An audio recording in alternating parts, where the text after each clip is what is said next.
연말정산이라는 거는 근로소득자들의 작년 1월부터 12월 사이에 소득세를 정산하는 거다. 아예 기본적인 것부터 전체적으로 싹 정리를 해드릴 테니까 오늘 그냥 연말정산 공부를 끝내보시죠. 작성하는 내용이 여기 쭉 있는데요. 입력하는 방법은 한국은 근로자들의 소득세 신고를 연말정산이라는 걸로 하는데 사업자들이 다 해준다. 미국은 사진신고, 독일도 선택적, 다른 나라도 다 이래요. 우리나라처럼 하는 나라가 없어. 그래서 외국하고 비교해봤더니 외국은 안 그래.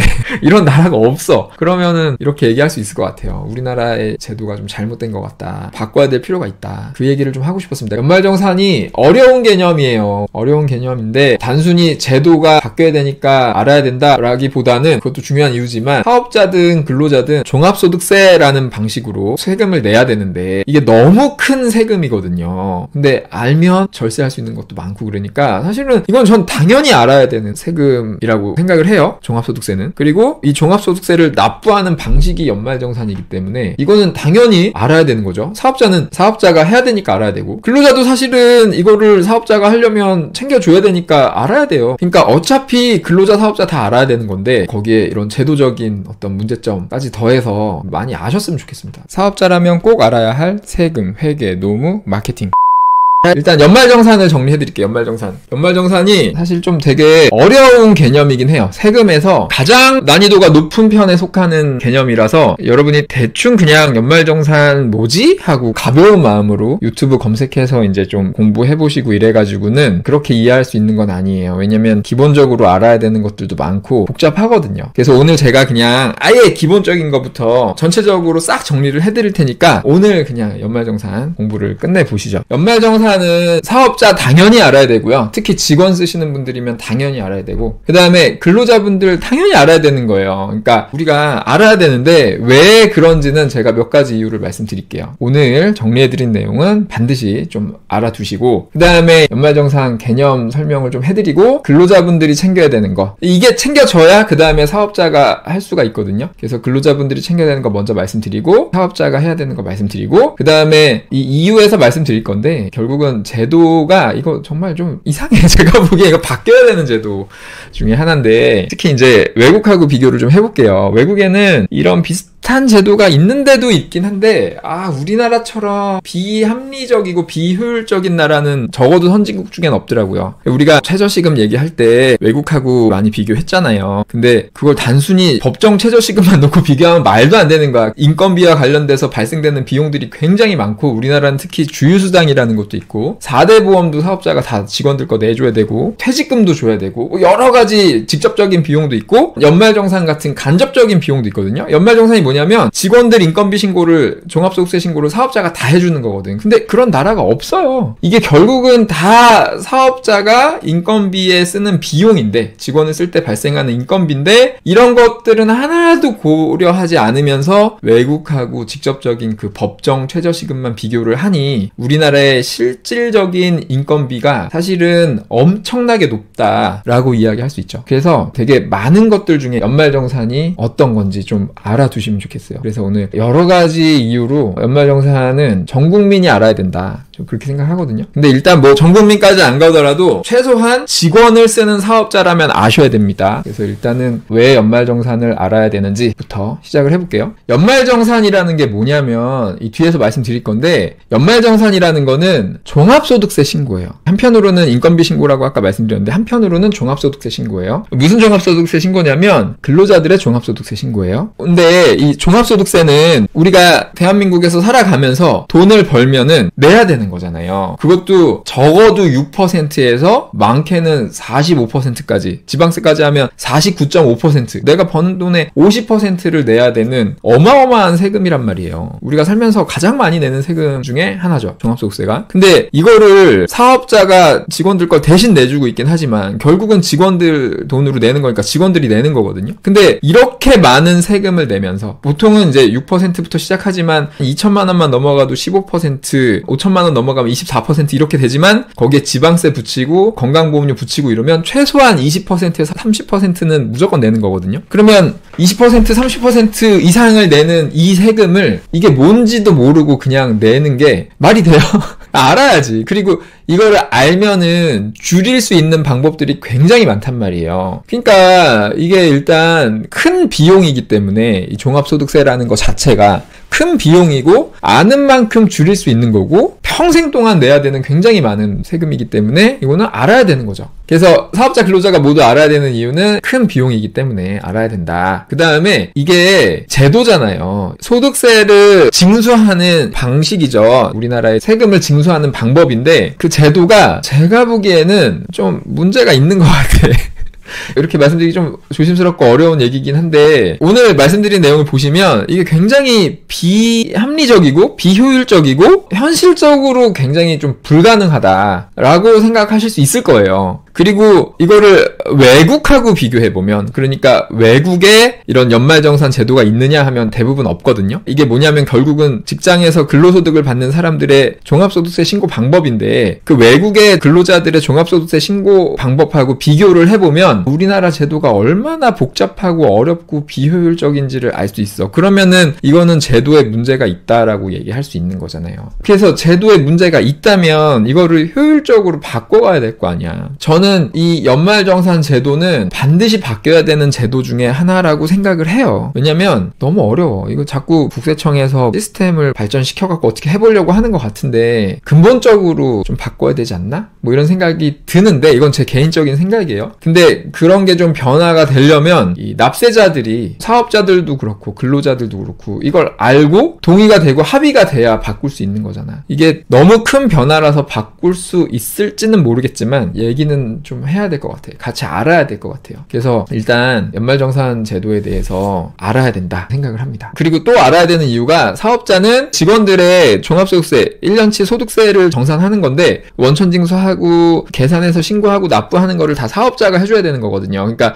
직원이 있는 사업자라면 반드시 알아야 되는 거죠. 그 다음에 두 번째로 넘어가서 연말정산 개념을 좀 설명을 드릴게요. 연말정산이라는 거는 제가 미리 좀 써놨는데 말 자체는 연말에 정산하는 거잖아요. 근데 우리가 연말에 정산하는 건 되게 많거든요. 그러니까 우리가 1년 동안 나라에다가 소득세도 내고 건강보험료도 내고 국민연금도 내고 고용보험, 산재보험 이런 걸 내잖아요. 근데 이런 것들을 다 정산을 하는데 4대 보험 정산하는 거는 소득총액신고, 보수총액신고 이런 식으로 얘기를 해요. 근데 소득세를 정산하는 거, 국세청에다가 소득세 낸 거 정산하는 거를 이제 연말정산이라고 부르는 거죠. 이게 어떻게 보면 전부 다 연말에 1년치를 정산을 하는 건데 용어는 이렇게 쓰이고 있다라는 거를 일단 좀 알아주셨으면 좋겠고, 그래서 연말정산이라는 거는 1년치 소득세를 정산하는 건데 사실은 1년치 소득세를 정산하는 거는 근로자뿐만 아니라 사업자도 다 해요. 근데 사업자는 언제 하냐면 5월 달에 종합소득세 신고를 하면서 작년 1월에서 12월 달에 세금을 다 신고해가지고 정산을 하죠. 왜냐면 사업자도 중간 예납으로 다 내거든요. 그래서 그걸 정산을 합니다. 사업소득뿐만 아니라 사실 뭐 이자소득, 배당소득, 연금소득 다 마찬가지로 5월 달에 종합소득세 신고하는 게 1년치 소득세를 정산하는 거예요. 그러니까 어떻게 보면 연말정산이라는 거는 종합소득세 신고야. 근데 국세청에서 연말정산이라고 딱 쓰는 그 용어는 근로소득자들의 1년치 소득, 작년 1월부터 12월 사이의 근로소득을 그 다음 해 2월부터 3월 10일까지 정산해주는 거. 그거를 연말정산이라는 용어로 쓰는 거거든요. 그러니까 연말정산이라는 거는 정확하게 얘기하면은 근로소득자들의 작년 1월부터 12월 사이의 근로소득을 정산해가지고 그 소득세를 정산하는 거다. 이렇게 이해하시면 됩니다. 그렇게 해서 그 근로소득자들은 소득세를 어떻게 내냐면 월급 받을 때마다 내잖아요. 원천세로 해가지고. 예를 들어서 월급이 200만 원이다 그러면 그 중에서 4대 보험료 한 20만 원 떼고 소득세 한 만 원, 2만 원 요 정도 떼간단 말이에요. 이런 식으로 소득세 떼간 거를 원천징수 해간 거를 정산을 하는 거죠. 1월부터 12월 동안 12번 월급 받으면서 소득세 낸 거를 내년 2월에 연말정산 할 때 작년에 총 받은 게 얼마냐 해가지고 종합소득세를 막 계산을 해서 작년에 원천징수 한 게 더 많으면 환급을 해주는 거고, 만약에 원천징수 한 게 적어 실제로 내야 되는 세금이 더 많아 그러면 이번에 더 내는 거예요. 그게 연말정산입니다. 그래서 소득세를 정산하는 건데 그 소득세 정산을 근로자가 직접 하는 게 아니에요. 근로자의 소득세를 정산하는 건데 근로자가 직접 하는 게 아니고 이거를 하는 주체는 그 연말정산 그 소득세 신고를 해야 되는 의무는 사업자한테 있는 겁니다. 근로자의 소득세인데 근로자의 소득세를 신고해줘야 되는 의무는 사업자한테 있는 거다. 그래서 사업자가 직원들의 연말정산 그러니까 직원들의 종합소득세 신고를 해주는 거예요. 그게 연말정산이고, 사업자는 이걸 왜 해주냐면 사업을 운영하면서 직원들한테 급여를 주면은 급여를 준 거를 인건비 처리를 해야 되잖아. 비용 처리를. 근데 그 비용 처리를 하려면 누구한테 얼마를 줬다라는 신고를 해야 돼요. 그 누구한테 얼마를 줬다라는 신고를 이번에 하는 거예요. 월급을 한 달에 한 번씩 주지만 누구한테 얼마를 줬다라는 신고는 매달 하는 게 아니고 1년에 한 번 한다. 그래서 1월에서 12월이 지나고 내년 2월, 3월 10일까지 1년치를 신고하는 거다. 그래서 연말정산이라는 거는 일단 상용근로자의 종합소득세 신고면서 사업자가 상용근로자한테 급여 준 거에 인건비 신고다. 그게 지급명세서 제출이죠. 그러니까 근로자한테 인건비 준 거 신고하는 게 지급명세서 제출이거든요. 그러니까 누구한테 얼마를 줬습니다 라고 신고하는 게 지급명세서 제출이에요. 그래서 연말정산이라는 거는 상용근로소득 지급명세서 제출이다 라고 얘기할 수도 있는 거고요. 제가 여기에 원천징수 영수증이라고까지 써놨는데 이건 왜 그렇게 써놨냐면 연말정산 신고서가 있어요. 그게 정확하게는 상용근로소득 지급명세서 제출이죠. 정확한 용어는 이거예요. 상용근로소득 지급명세서 제출을 해주는 게 연말정산 해주는 거니까. 그래서 상용근로소득 지급명세서 제출 양식을 보면은요, 거기에 원천징수 영수증이라고 써있어요. 이게 같은 양식이에요. 이 개념까지 설명을 좀 드릴게요. 그러니까 제가 아까도 말씀드렸지만 이 연말정산이 좀 어려운 개념이에요. 그러니까 세금도 종류가 되게 많은데 뭐 쉬운 게 있고 어려운 게 있고 그렇잖아요. 근데 이 연말정산은 이해를 하려면 지금 벌써 종합소득세를 알아야 되는 거고 지급명세서를 알아야 되는 거고 원천징수라는 개념을 좀 알아야 되는 거고 그렇기 때문에 그냥 쉽게 이해할 수 있는 건 아닙니다. 그래서 일단은 대충 설명을 드리고 요거 정확하게 이해하기 위해서 좀 아셔야 되는 것들 다시 한번 정리해 드릴게요. 잠깐 일단 양식을 먼저 보여드리면 제가 카페에 원천세 정리해 놓은 거 보면은 세금 4-3번에 첨부서류에 지급명세서가 있거든요. 근로소득 지급명세서. 이게 이제 연말정산 하는 거라 그랬죠. 지급명세서 맨 위에 양식을 보시면 뭐라고 돼 있냐면 근로소득 지급명세서라고 돼 있죠. 그래서 여기다가 체크 이렇게 하고 제출하면 그게 연말정산 해주는 거예요. 직원들 연말정산 할 때 사업자가 제출하는 서류는 요겁니다. 근로소득 지급명세서. 그래서 여기다 체크하는 거예요. 근데 똑같은 서류인데 여기다 체크 안 하고 여기다 체크하면은 이게 근로소득 원천징수 영수증이 되는 거예요. 원천징수 영수증. 이 원천징수 영수증은 뭐냐면 말 그대로 회사 다니면서 급여를 받았는데 원천징수를 당하잖아요. 월급이 뭐 200만 원, 300만 원 그러면 원천세 몇만 원씩 떼이잖아요. 월급 받을 때. 그 증거 서류인 거예요. 그 영수증. 원천징수 당했다는 그 내역서죠. 그 명세서인데 그 명세서를 사업자가 써주는 거죠. 근로자가 이게 왜 필요하냐면 나는 회사를 다니면서 근로소득을 벌고 있는데 얼마를 벌고 있다. 증명이 필요할 때가 있잖아요. 예를 들면 은행 같은데 대출 받으러 가면은 원천징수 영수증 갖고 오세요. 아니면 건강보험료 납부 영수증 갖고 오세요. 뭐 이러잖아요. 왜냐면 그런 게 다 소득이 증명되는 거니까. 그래서 그런 소득 증명 자료 중에 하나인데 이 서류를 사업자가 발급을 해주는 거야. 왜 그러냐면 우리 회사에서 이 직원한테 월급을 얼마씩 주고 있습니다. 라는 영수증인 거거든요. 그래서 나는 이 직원한테 얼마를 지급했고 얼마를 원천징수했다라는 거를 여기다 쓰는 거야. 근데 그거를 국세청에다가 이제 신고하는 거예요. 내가 어떤 직원한테 얼마를 줬습니다. 라는 신고니까 이거는 직원이 소득증명이 필요할 때랑 그 다음에 사업자가 국세청에다가 누구한테 얼마를 줬습니다. 라고 신고하는 게 내용이 똑같잖아요. 그러니까 이 한 장의 서류를 쓰는 거죠. 그래서 국세청에다가 인건비 신고할 때 내가 누구한테 얼마를 줬습니다. 라고 신고할 때는 요 밑에다가 체크하고 이 사람한테 얼마를 지급하고 얼마를 원천징수했습니다. 라고 쓰는 겁니다. 그래서 요 첫 장만 쓰면은 이게 원천징수 영수증이 되는 거고요. 지급명세서가 되는 건데 원래는 사업자가 누구한테 돈을 주고 얼마를 줬습니다. 라고 신고하는 지급명세서를 국세청에 제출할 때는 요것만 쓰면 되거든요. 내가 돈을 준 사람의 주민번호하고 이름하고 얼마를 줬다. 뭐 그래서 얼마를 원천징수했다. 이런 내용만 쓰면 되는데 근데 이 근로소득, 상용근로소득은 지급명세서를 제출할 때 해줘야 되는 게 또 있어요. 그게 뭐냐면 그 근로자의 종합소득세 신고를 해야 됩니다. 그래서 뒤에 요 두 번째 페이지를 보면 여기 보면은 종합소득 공제라고 돼 있죠. 그러니까 소득공제예요. 이걸 알려면 이제 종합소득세를 이해해야 되는데 종합소득세 이렇게 계산된단 말이에요. 종합소득액 6가지 소득. 근데 근로소득만 있으면 이게 근로소득이겠죠. 근로소득에서 소득공제를 빼. 그러면 그게 세금의 기준이 되는 과세 표준이 됩니다. 거기다가 세율을 적용해. 그러면 종합소득세가 나와. 산출세액이 나와요. 그럼 여기에서 이제 세액 공제 좀 해줄 거 있으면 빼고, 가산세 낼 거 있으면 더하고, 미리 낸 거, 우리 원천징수 한 거, 그런 거 좀 빼고, 그렇게 하는 거죠. 그래서 종합소득세 계산할 때 소득공제, 세액공제 이런 게 필요한데 개념이. 근데 이제 우리가 연말정산할 때 소득공제, 세액공제 이렇게만 얘기해갖고는 아무것도 안 되는 거예요. 오늘 말씀드리는 이런 내용들이 전반적으로 필요한 거고, 그래서 연말정산을 해주는, 그러니까 근로소득지급명세서 제출해주는 요 서류를 보면은 정확하게 종합소득공제, 그러니까 소득공제가 있죠. 그 다음에 여기 보면은 세액공제가 있죠. 그 다음에 세액감면 뭐 이런 게 있어요. 그래서 아까 말씀드린 대로 소득금액은 여기서 나왔잖아요. 위에서 A라는 직원한테 얼마를 줬습니다 라고 신고를 해. 뭐 2천만 원, 3천만 원 1년 동안 줬습니다 라고 여기다가 써요. 급여를 얼마 줬습니다. 기간은 얼마? 그래서 얼마 줬습니다 써. 그 다음에 여기다가 근데 이 직원의 부양가족은 몇 명이고 개인적으로 쓴 보험료나 주택자금이나 뭐 여러가지 신용카드 현금 영수증 등등등 있잖아. 소득액에서 방금 말씀드린 소득공제를 빼면은 그게 종합소득세의 과세표준이잖아. 과세표준이 나오고 여기다 세율을 적용하면 산출세액이 나온단 말이에요. 그러면 여기에서 또 세액 공제를 해줘야지. 이 직원이 작년 1년 동안 쓴 교육비가 얼마고 의료비가 얼마고 뭐 자녀가 어떻게 되고 뭐 다 쓰는 거예요. 그래가지고 이 직원이 받아야 되는 세액 공제는 얼마입니다 라고 써서 이 직원이 최종적으로 납부해야 되는 결정세액은 얼마입니다 라고 쓰는 거예요.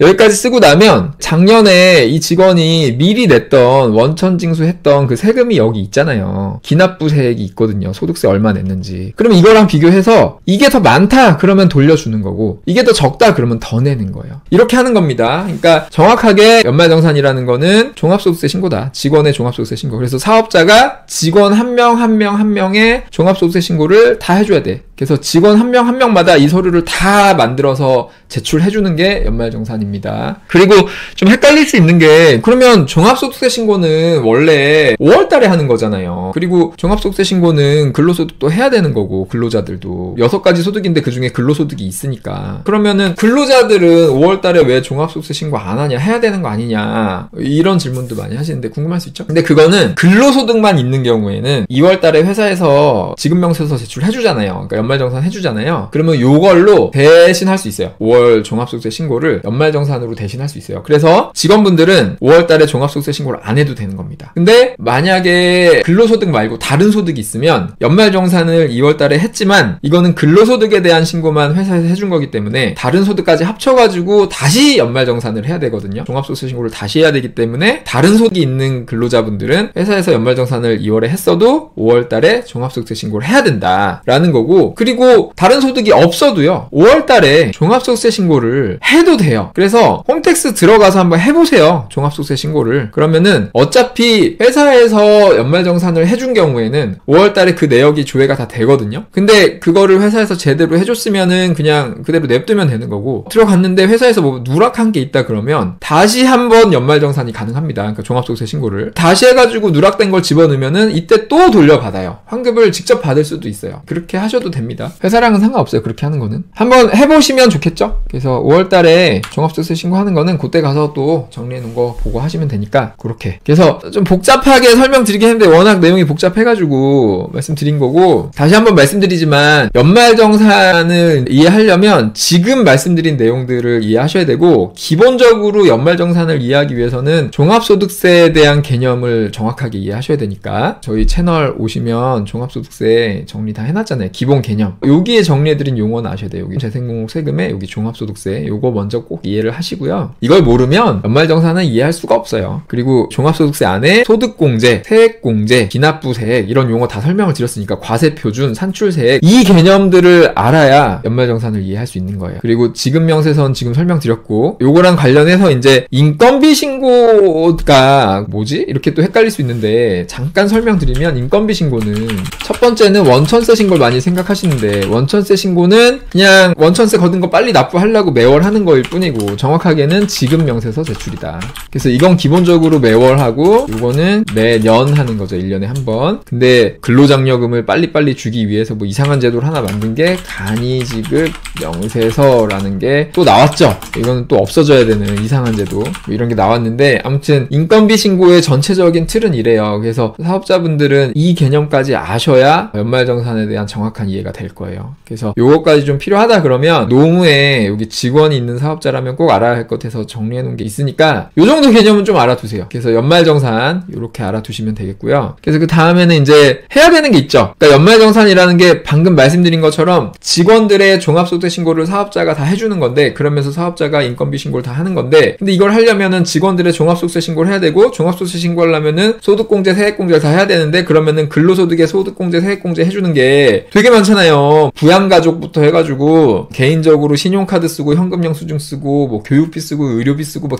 기타 등등등 주택 같은 거 뭐 이런 것들도 다 알아야 되잖아. 그걸 사업자가 직원 한 명 한 명 걸 다 그 자료를 입력해줘야 되거든요. 근데 그걸 입력하려면은 직원들의 그 정보를 알아야 되니까 직원들이 먼저 그 정보를 다 조회를 해야 돼요. 조회를 해서 사업자한테 갖다 주면은 사업자가 그거를 가지고 다 종합소득세 신고를 해주는 거거든요. 그래서 먼저 근로자가 챙겨야 되는 건 뭐냐면은 이런 조회를 해야 되는데, 이게 연말정산 간소화 서비스라는 게 있어가지고 홈택스에 가시면 여기 전체 메뉴 있죠? 여기 보면은 장려금, 연말정산 기부금 여기 있죠? 요걸 누르면 여기 연말정산 간소화가 있어요. 그래서 여기 소득 세액공제 자료조회 요거를 누르면은 여기 연말정산 간소화 서비스 여기 있죠? 시작하기. 요걸 눌러요. 그러면은 이제 여기 쭉 나오죠. 연도별로. 지금은 작년 거죠? 작년 거 2025년에 신고하는 거니까 2024년 1월부터 12월께 필요하잖아. 그래서 조회하기 누르면 다 그냥 한 방에 조회가 됩니다. 작년에 부양가족 어떻게 돼 있는지, 보험료 낸 거, 의료비, 교육비, 신용카드 쓴 거, 직불카드 쓴 거 다 조회됩니다. 다 조회하기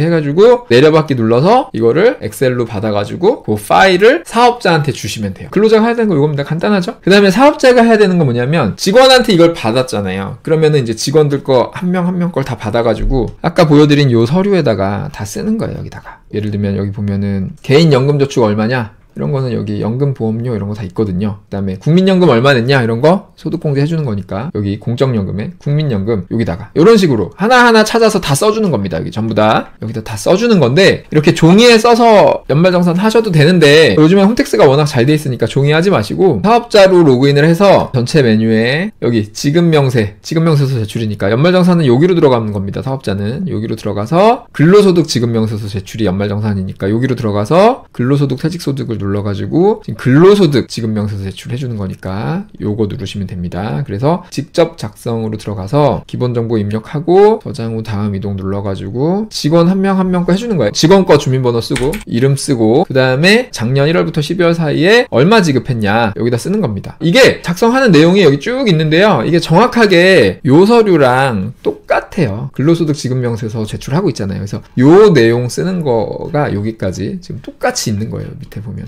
똑같잖아요. 똑같아요. 보시면. 그래서 요거 제출하고 나면은 요거를 이제 뽑아보면 요 양식이 채워져서 출력이 됩니다. 입력하는 방법은 여기다가 주현 돼 있잖아요. 그러면은 현재 근무지, 작년에 우리 근무지에서 급여 지급한대요. 근무 기간 쓰고요. 급여가 총 1년치가 얼마였는지, 상여금 얼마였는지, 그 다음에 원천징수한 거, 소득세랑 지방소득세까지 그렇게 쓰면 됩니다. 그 다음에 만약에 이 직원이 작년에 이직했다, 다른 데 다니다 중간에 한 7월 8월에 우리 회사로 왔다 그러면 7월 8월부터 내역을 여기다 쓰고요. 그 전에 회사에서 급여 받았던 것도 여기 써줘야 돼요. 그래서 이 직원한테 요청을 해야 돼. 작년에 월급 얼마 받았고 원천징수 얼마 떼었는지 갖고 와요. 하면은 이 직원이 전 회사에다가 전화해가지고 원천징수 영수증 1월부터 5월 거까지 주세요. 회사 다녔던 기간. 하면은 그 회사에서 이걸 끊어줘. 그래서 요 첫 장만 이제 끊어주는 거죠. 1월부터 5월 다녔고 총 얼마 소득이었고 소득세 얼마 뗐다라는 걸 주면은 내가 이번에 같이 여기다 써주는 거야. 이게 있어야 이 직원의 1년치 소득이 있으면서 이제 종합소득세가 계산될 수 있는 거니까 요거까지 작성해주는 겁니다. 그래서 여기 다 작성을 해. 똑같아요. 아까랑 사업자 정보도 여기다 쓰고 전 회사죠. 전 회사 정보 쓰고 이 직원이 근무 기간이 어떻게 되는지 그 다음에 급여 얼마 받았는지 이런 걸 여기다 써서 등록하기 누르면 써지는 겁니다. 이렇게 하면 이제 급여랑 원천세 신고가 되는 거죠. 원천세 얼마 받았는지 그것까지가 이제 이 직원의 인건비 신고라고 보시면 되고 정확하게 여기까지죠. 근데 이제 종합소득 신고를 위해서 밑에 걸 하는 건데 요걸 하고 소득공제도 해야 해야 되고 세액공제도 해야 되고 해야 되니까. 근데 특히 근로소득에 대해서는 소득공제, 세액공제가 굉장히 많단 말이에요. 그 내역을 여기다가 이제 써줘야 되는 거야. 그 내역은 어떻게 쓰냐면 아까 전에 직원이 그 연말정산 간소화 서비스로 자료를 쭉 뽑아왔어. 그러면은 그걸 받은 거를 소득공제, 세액공제 명세서를 쭉 쓰는 거야.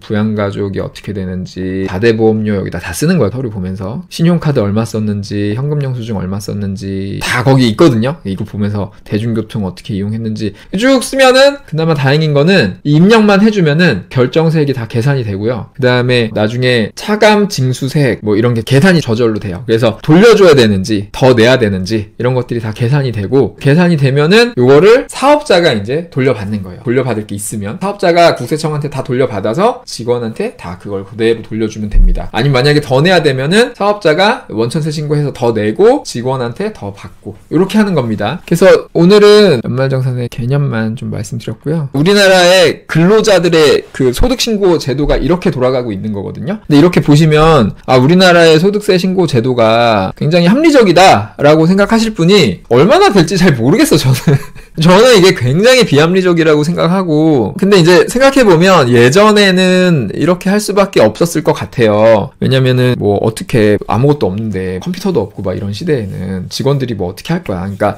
모르겠어요. 그때는 뭐 이런 식으로 하면서 그나마 이제 큰 회사들은 이렇게 잘 돌아가고, 작은 회사, 동네 식당 같은 데는 이제 못한 거지 뭐. 못했지 뭐. 아무도 못했을 거야 대부분. 아니면 이제 세무사님 맡겨서 세무사님들이 좀 해주시거나 이렇게 했겠죠? 근데 이제 이게 점점 시간이 지나면서 지금은 이거는 큰 회사들 뿐만 아니라 저기 삼성전자, 뭐 현대자동차, 네이버 이런데 당연히 이렇게 하는 거고, 이런 데뿐만 아니라 동네 뭐 분식점들, 뭐 동네 편의점, 동네 슈퍼마켓 다 이렇게 하는 거거든요. 직원 한 명 데리고 하는 우리 어머님들이 하시는 사업장들도 전부 다 이렇게 해야 되는 거예요. 인건비 신고를. 그렇게 생각하면은 이거는 합리적이고 비합리적이고 이런 걸 떠나가지고 현실적으로 가능한가? 이런 생각이 좀 들죠. 근데 이제 현실적으로 가능하려면 이거는 세무대리인한테 맡기면 되죠. 근데 이게 문제가 뭐냐면 세무대리인한테 맡기더라도 너무 복잡한 거예요. 너무 복잡하잖아. 그러니까 맡기더라도 이게 잘 해결이 안 돼. 왜냐면 세무대리인이 이걸 처리해 주려면 요거까지 근로자가 다 자료를 조회해가지고 넘겨줘야 되는데 이것도 어려워요. 예를 들면 동네 식당에서 일하시는 뭐 어머님들, 연배 좀 높으신 분들을 생각해보면 이거 홈택스 가가지고 연말정산 간소화 서비스 해가지고 자료 받아서 사장님한테 이렇게 전달해주는 거 자체가 어려운 일이잖아. 근데 이거 하려면 이제 관할 세무서 가서 받아도 될 거고, 요즘에는 사실 시스템이 잘 돼 있어가지고 제가 오늘은 설명 안 드리는데 이런 것들이 이제 편리한 연말정산 해가지고 그냥 좀 등록해놓으면 자동으로 다 넘어가고 이런 게 있긴 있거든요. 그건 다음에 설명드리는데, 근데 막상 사업장을 운영하는 입장에서 제가 보면 어려워요. 진짜 어려워요. 그러니까 저는 현실적이지 않다라고 생각을 해요. 현실적이지 않은 부분이 되게 많다. 되게 비합리적이다, 제도가. 그렇게 생각이 돼서 저는 되게 오래전부터 이 인건비 신고 제도가 이렇게 돌아가고 있는데, 이게 2019년부터 나온 제도니까 이게 원래 없었단 말이에요. 요거 두 가지였어요. 그래서 사업자들이 직원들한테 급여 준 인건비를 신고하기 위해서는 원천세 신고 매월 하고 1년에 한 번씩 지급명세서 제출하는데, 직원들 거 신고할 때는 연말정산까지 해줘야 되는 게 너무 어렵고 비효율적인 것 같아서 이게 좀 바뀌어야 되지 않나. 옛날에는 뭐 어쩔 수 없이 이렇게 했다고 해도 요즘에는 AI 시대잖아. 전산이 이렇게 발달이 됐는데 못할 게 뭐가 있어. 그냥 사업자가 누구한테 얼마 줬습니다라고 매월 신고하든 1년에 한 번 신고하든 간단하게 신고하면은 국세청이 직접 계산해가지고 직원들 거 고지서로 날리던가, 아니면 직원들이 하던가 뭐 다 할 수 있잖아. 그 지금 동네 식당 하시는 어머님들한테도 맡겨놓은 일을 국세청이 못하겠다고 하면 안 될 거라고 저는 생각하거든요. 이 시스템이 있는데 저는 당연히 그런 식으로 바뀌어야 된다고 생각을 하고 얘기를 해왔는데, 근데 이제 국세청에서 제도를 바꿔가는 걸 보면은 이게 그냥 그대로 유지만 돼도 제가 말을 안 하겠는데, 이런 걸 만들었어요. 2019년에 이 간이지급명세서 제도라는 게. 이게 왜 만들어졌냐면, 지급명세서 제출을 1년에 한 번 하니까 국세청이 그 근로자들이 얼마씩 벌고 있는지 너무 늦어, 파악이. 그죠? 그 작년 거 근로소득자들이 소득이 얼마씩 벌었는지를 빨리빨리 좀 파악하고 싶은데 너무 늦으니까 그러면 사업자들이 빨리 한 번 더 신고해 해가지고 요거는 그대로 놔두고 월급 줄 때마다 매월 다음 달 말일까지 누구한테 얼마 줬습니다라는 걸 신고하라고 또 만든 거예요, 이 제도를. 해가지고 이제 매월 하려고 하는데 상용 근로소득까지는 지금 매월 못하고 바꾸려고 몇 번 하다가 이제 정확한 이유는 모르겠지만 반발이 많아서 그런 것 같아. 일이 너무 많아지니까 이게. 그래서 지금 상용 근로소득은 6개월에 한 번씩 신고하고 있고 사업소득 같은 건 매월로 하고 있고 아까 말씀드린 일용 근로소득 같은 게 원래 3개월에 한 번이었는데 이거 바뀌면서 매월로 바뀌어가지고 일이 굉장히 많아졌어요, 사실. 이것 때문에 가산세 낼 일도 많아지고. 그래가지고 이게 맞나? 제도가 바뀌어가는 방향이, 정책의 방향이 이렇게 가는 게 맞나? 우리나라가 이렇게까지 비효율적으로 가면서 그래야 될 이유가 있나? 다른 방법은 없나? 이런 생각을 해보면 전혀 아니거든요. 이렇게 할 이유가 없는데 이렇게 하는 거는 제가 보기에는 그냥 만만한 게 사업자 만만한 게 사업자니까 그냥 다 사업자한테 떠넘기는 거야. 이게 근로자들 그 소득을 빨리 파악하려는 그 이유도 이때 이거 간이지급명세서 만들면서 내세운 명분도 그거거든요. 특히 이제 저소득 근로자들한테 근로장려금이라는 걸 줘야 되는데 이게 너무 늦게 주다 보니까 좀 빨리 주고 싶어가지고 한 거거든요. 그러니까 빨리 주는 것도 좋고 다 좋은데 아이 그게 사업자들한테 이렇게까지 큰 부담을 지워줘야 될 만큼 명분이 있는 일인가? 저는 좀 그런 생각이 들고 아무리 명분이 있다고 하더라도 제도를 이런 식으로밖에 못 바꾸나? 이런 생각이 좀 들어서 아니 이게 없어도 지금 이게 없어도 현실적으로 불가능할 정도로 복잡하고 어려운데 이거를 좀 바꾸면 얼마나 좋아요. 아까 말씀드린 대로 그냥 사업자가 누구한테 얼마를 줬다라고 신고만 하면 국세청이 그 다음엔 알아서 다 세금도 하고 뭐 4대 보험까지 해주면 좋겠죠? 아니면 제가 지금 해외 사례를 좀 비교해 드릴 건데 외국처럼 근로자들이 직접 정산을 받던가 뭐 이런 식으로 하면 될 텐데 이렇게 하지는 않고 왜 이렇게 하냐는 거지. 근데 이게 제 생각이긴 한데요. 제 생각만 얘기하면 또 명분이 약하니까 외국은 어떻게 하는지 또 같이 좀 볼게요. 외국은 어떻게 하는지. 외국하고 비교하면은 또 왜 외국하고 비교하냐 이렇게 얘기하시는 분들이 있어요. 그동안 해보면. 근데 묻고 싶은 거야. 그 최저시급 올릴 때 우리 외국하고 비교 엄청 했잖아. 최저시급 올릴 때. 우리나라 얼만데 외국은 10,000원이다 15,000원이다 이러면서 지금 10,000원까지 올려놨잖아요. 근데 시급이라는 게 단순히 다른 조건이 다 똑같으면은 딱 그 시급만 놓고 비교하면 되겠지만 다른 조건이 지금 다 다른데 그런 건 하나도 감안 안 하고 그냥 시급만 놓고 다 비교해놓고 지금 다른 것들을 비교하자 그러는데 왜 외국하고 비교하냐 이렇게 얘기하면 안 되는 거잖아. 그러니까 외국하고 비교할 필요는 있고요. 특히 우리나라는 지금 법정 최저시급이 10,000원이지만 이건 법정 최저시급인 거고 실제로 외국하고 최저시급을 비교하려면 직원을 채용해서 썼을 때 실제로 사업자의 주머니에서 빠져나가는 시간당 비용 그거를 비교해야지 실제로 외국하고 비교가 되는 거잖아요. 근데 그걸 비교하면은 우리나라는 주유수당이라는 게 있고 4대 보험료도 직원의 4대 보험료 절반 이상을 사업자가 내줘야 되고 절반 이상을 내줍니다. 퇴직금도 줘야 되고 요 정도는 그러니까 주유수당 4대 보험 내주는 거 그다음에 퇴직금 이런 제도가 우리나라는 의무인데 외국은 없는 나라도 많거든요. 그러면은 정확하게 비교하려면 이제 요런 것까지 다 포함해서 외국에서도 요런 게 있는 나라는 요런 걸 포함하고 없는 나라는 이제 빼고 해가지고 시간당 사업자가 지급해야 되는 비용. 우리나라 요것뿐만 아니라 5인 이상 사업장은 이제 연장 근로수당, 야간 근로수당, 휴일 근로수당 이런 것까지 있으니까 외국엔 이런 게 또 조건이 다 다르니까 이런 것까지 다 이제 감안해서 비교를 해야 외국하고 우리나라하고 정확한 비교가 되는데 우리나라처럼 이렇게 빡세게 있는 나라가 없거든요. 근데 이런 거 다 빼고 그냥 법정 최저시급만 가지고 비교를 했잖아. 그러니까 잘못된 비교고. 근데 이제 어쨌든 지금 직접적인 비용들 말고도 이 부가적인 비용들이 있어요. 그러니까 아까 말씀드린 것처럼 우리나라는 인건비 신고를 하기 위해서 들어가는 비용이 이거 근로자의 종합소득세 신고까지 사업자가 다 해줘야 되는데 이것도 다 사업자가 지불하는 비용이잖아. 사업자가 직접 시간을 쓰던 세무대리인한테 비용을 주던 직원들이 해야 되는 소득세 신고를 사업자가 다 해주잖아. 근데 외국도 그러냐라고 하면 전혀 안 그렇거든요. 제가 외국 사례는 사실 정확히 모르는데 예전에 한번 미국하고 한번 비교해드린 적이 있죠. 그거는 미국에서 회계사, 변호사 하시는 분이 계세요. 그분하고 만나서 직접 인터뷰하면서 정리한 내용이 있어서 그렇게 비교했는데 미국은 전혀 그런 게 없고 미국은 이제 직원들이 직접 자기가 세무사 써서 소득세 정산, 연말정산 다 하는 거잖아요. 그런 차이가 있고 그거 외에 근로기준법 차이도 너무 크고 근데 이제 그런 거 다 빼놓고 시급 비교하면 안 되죠. 그 다음에 요즘에 AI가 너무 잘 돼 있어서 제가 이제 우리 챗 GPT한테 물어봤거든요. GPT가 답변 주는 내용이 틀릴 수도 있는데 거의 맞는 것 같아요. 그래서 예를 들면 한국의 소득세 연말정산 제도와 우리가 주로 이제 최저시급 비교했던 그 선진국 선진국들 있잖아요. 예를 들면 미국, 독일, 영국의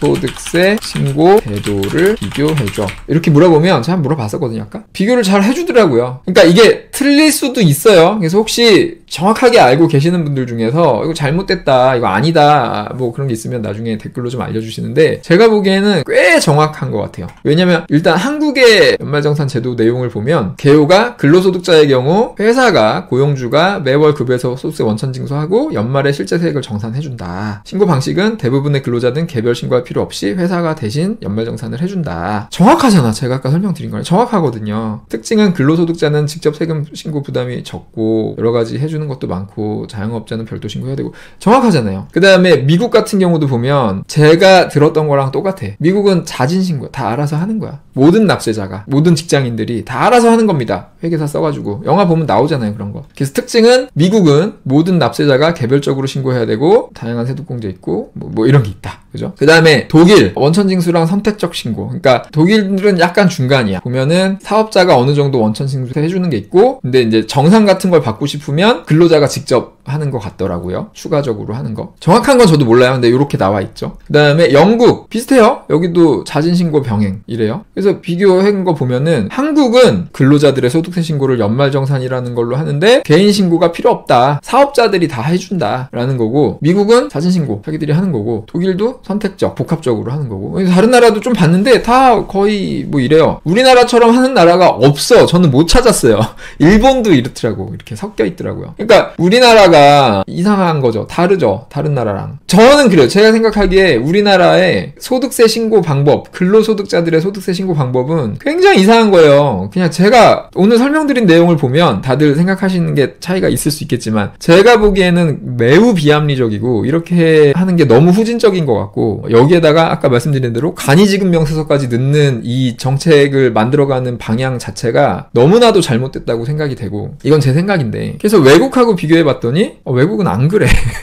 이런 나라가 없어. 그러면은 저는 좀 이렇게 얘기할 수 있을 것 같아요. 우리나라의 제도가 좀 잘못된 것 같다. 좀 바꿔야 될 필요가 있다. 그 얘기를 좀 하고 싶었습니다. 그래서 아까 제가 연말정산 알아야 되는 이유 중에 여러 가지가 있는데, 우리나라 제도가 너무 잘못된 것 같아가지고 이거는 바뀌어야 될 것 같은데, 근데 이거를 바꾸려면은 국민들이 동의를 해야 바꿀 수 있는 거잖아, 사실. 그래야 정치인들이 좀 바꿔주고 하는 거니까 일단은 좀 아셨으면 좋겠습니다. 많은 분들이. 그래서 연말정산이 어려운 개념이에요. 오늘 설명드린 것처럼 어려운 개념인데, 단순히 제도가 바뀌어야 되니까 알아야 된다 라기보다는, 그것도 중요한 이유지만 기본적으로 사업자든 근로자든 사업소득, 근로소득 전부 다 종합소득세라는 방식으로 세금을 내야 되는데, 이게 너무 큰 세금이거든요. 복잡하고. 근데 알면 절세할 수 있는 것도 많고, 그러니까 사실은 이건 전 당연히 알아야 되는 세금이라고 생각을 해요. 종합소득세는. 그리고 이 종합소득세를 납부하는 방식이 연말정산 이기 때문에 이거는 당연히 알아야 되는 거죠. 사업자는 사업자가 해야 되니까 알아야 되고, 근로자도 사실은 이거를 사업자가 하려면 챙겨줘야 되니까 알아야 돼요. 그러니까 어차피 근로자 사업자 다 알아야 되는 건데, 거기에 이런 제도적인 문제점까지 더해서 많이 아셨으면 좋겠습니다.